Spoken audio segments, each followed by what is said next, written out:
വിഴിഞ്ഞം തുറമുഖം viability gap fund വാങ്ങാൻ മന്ത്രിസഭാ തീരുമാനം. വായ്പയായി തുക അനുവദിച്ചാൽ സംസ്ഥാനം പ്രതിഷേധിച്ചിരുന്നു. കേന്ദ്രവുമായി ഏറ്റുമുട്ടേണ്ടെന്നാണ് പുതിയ നിലപാട്. വിവരങ്ങളുമായി വിഷ്ണു കരുണാകരൻ ചേരുന്നു. വിഷ്ണു, വിഴിഞ്ഞം തുറമുഖം വയബിലിറ്റി ഗ്യാപ്പ് ഫണ്ട് വാങ്ങാൻ മന്ത്രിസഭാ യോഗത്തിൽ തീരുമാനമായിരിക്കുന്നു. വായ്പയായി തന്നെ അനുവദിച്ചാൽ മതി എന്നാണ് നിലവിലെ നിലപാട്. വിവരങ്ങൾ വൃന്ദ, വിഴിഞ്ഞം തുറമുഖത്തിൻ്റെ പ്രവർത്തനവുമായി ബന്ധപ്പെട്ട് 817.80 കോടി രൂപയാണ് കേന്ദ്രം വയബിലിറ്റി ഗ്യാപ്പ് ഫണ്ടായി ഇപ്പോൾ അനുവദിച്ചിരിക്കുന്നത്. ഈ തുക വായ്പയായി നൽകാമെന്നാണ് കേന്ദ്രം നിബന്ധന വച്ചിരുന്നത്. അതുകൊണ്ട് തന്നെ ഇത് അംഗീകരിക്കേണ്ട എന്നുള്ള നിലപാടായിരുന്നു സംസ്ഥാന സർക്കാരിൻ്റേത്. എന്നാൽ അതിന് പകരം മറ്റേതെങ്കിലും തരത്തിൽ സ്വന്തമായി പണം കണ്ടെത്താനുള്ള ഒരു സാഹചര്യമുണ്ടോ എന്ന മന്ത്രിസഭാ യോഗത്തിലടക്കം ചർച്ചയുണ്ടായിരുന്നു. കേന്ദ്രം അനുവദിക്കുന്ന വയബിലിറ്റി ഗ്യാപ്പ് ഫണ്ട് തുക ലാഭവിഹിതമായി തിരികെ നൽകണമെന്നാണ് കേന്ദ്ര സർക്കാർ വ്യവസ്ഥ വച്ചിട്ടുള്ളത്. ഈ വ്യവസ്ഥ അംഗീകരിക്കാനാകില്ല എന്നുള്ള നിലപാടായിരുന്നു സംസ്ഥാന സർക്കാരിന് ആദ്യം ഉണ്ടായിരുന്നത്. കേരളം ആവർത്തിച്ച് പണം ആവശ്യപ്പെട്ടെങ്കിലും വ്യവസ്ഥകൾ കുറയ്ക്കണം, ഇളവ് നൽകണമെന്നുള്ള ആവശ്യം കൂടി കേരള സർക്കാരിൻ്റെ ഭാഗത്തുനിന്നുണ്ടായിരുന്നു. എന്നാൽ അത് അനുവദിക്കില്ല എന്നുള്ള നിലപാടായിരുന്നു കേന്ദ്ര സർക്കാർ സ്വീകരിച്ചത്. എന്നാൽ വായ്പയായി 817.80 കോടി രൂപ കേന്ദ്രം അനുവദിച്ചിരുന്നു.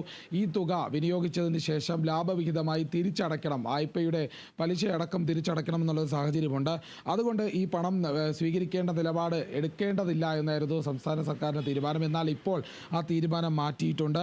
വയബിലിറ്റി ഗ്യാപ്പ് ഫണ്ട് വാങ്ങാൻ തന്നെയാണ് മന്ത്രിസഭാ യോഗത്തിൽ തീരുമാനമായിട്ടുള്ളത്. ഏതായാലും ഈ വായ്പയായി തുക അനുവദിച്ചത് ആദ്യം പ്രതിഷേധിച്ചെങ്കിലും ഇപ്പോൾ അത് അംഗീകരിക്കുന്ന സാഹചര്യത്തിലേക്ക് കടന്നിട്ടുണ്ട്. കേന്ദ്രത്തെ കാര്യങ്ങൾ ബോധ്യപ്പെടുത്തിക്കൊണ്ട് ഇതിൽ ഇളവ് വരുത്താൻ സാധിക്കുമോ എന്നുള്ള കാര്യം കൂടി പരിശോധിക്കുന്നുണ്ട്. അതിനുള്ള ശ്രമം തുടരും. എന്നാൽ പണം ഏതായാലും വായ്പയായെങ്കിലും അത് എടുക്കാൻ തയ്യാറാണ് എന്നുള്ള നിലപാടാണ് ഇപ്പോൾ സംസ്ഥാന സർക്കാരിൻ്റെ ഭാഗത്തുനിന്ന് ഉയരുന്നത്.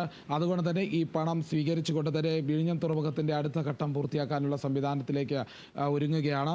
ഒന്നാം ഘട്ട നിർമ്മാണം പൂർത്തിയാക്കിയ വിഴിഞ്ഞം തുറമുഖം രണ്ടാം ഘട്ടത്തിലേക്ക് കടന്നിരിക്കുന്ന സാഹചര്യം കൂടിയാണിത്.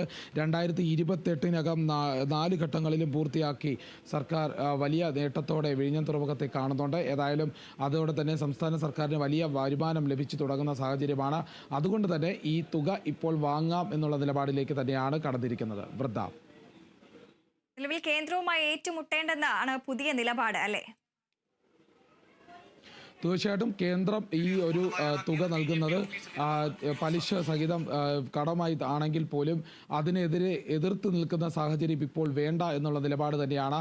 സംസ്ഥാന സർക്കാരിന് ഇപ്പോൾ പണത്തിൻ്റെ ആവശ്യമുണ്ട്. അതുകൊണ്ട് വയബിലിറ്റി ഗ്യാപ്പ് ഫണ്ടായി ഈ നൽകുന്ന തുക സ്വീകരിച്ചുകൊണ്ട് അതുമായി ബന്ധപ്പെട്ട നടപടിക്രമങ്ങൾ പൂർത്തിയാക്കാനുള്ളൊരു തീരുമാനം അതിലേക്ക് എത്തിയിട്ടുണ്ട്.